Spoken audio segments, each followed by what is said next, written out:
अस्सलाम वालेकुम नाजरीन, न्यूज़ अपडेट में आप सभी का इस्तकबाल है। मैं हूं आफरीन। आइए सबसे पहले नजर डालते हैं अहम अपडेट्स की जानिब।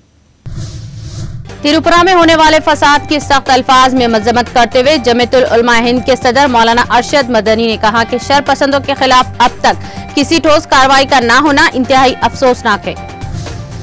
दारुल हुकूमत के जाफराबाद इलाके में एक दुकान में एलपीजी गैस सिलेंडर फटने से फायर ब्रिगेड के 5 अहलकारों समेत 7 अफराद शदीद जख्मी हो गए।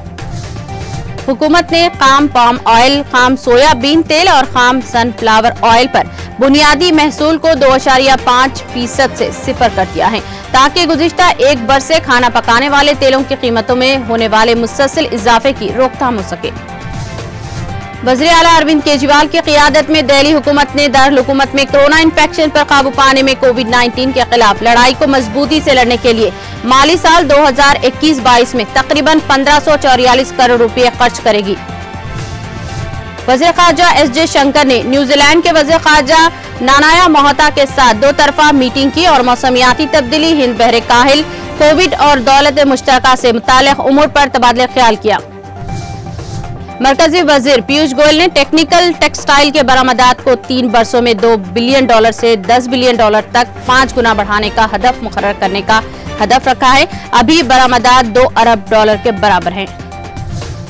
बीजेपी ने अपोजिशन की हुकूमत वाली रियासतों में पेट्रोल और डीजल पर वैट में कमी न करने पर इन्हें सख्त निशाना बनाते हुए कहा कि बीजेपी की रियासती हुकूमतें आम लोगों को राहत दे रही है, जबकि तेल की कीमतों पर हंगामा करने वाली कांग्रेस समेत अपोजिशन जमातों ने अपनी रियासतों में अब तक अवाम को कोई राहत नहीं दी है।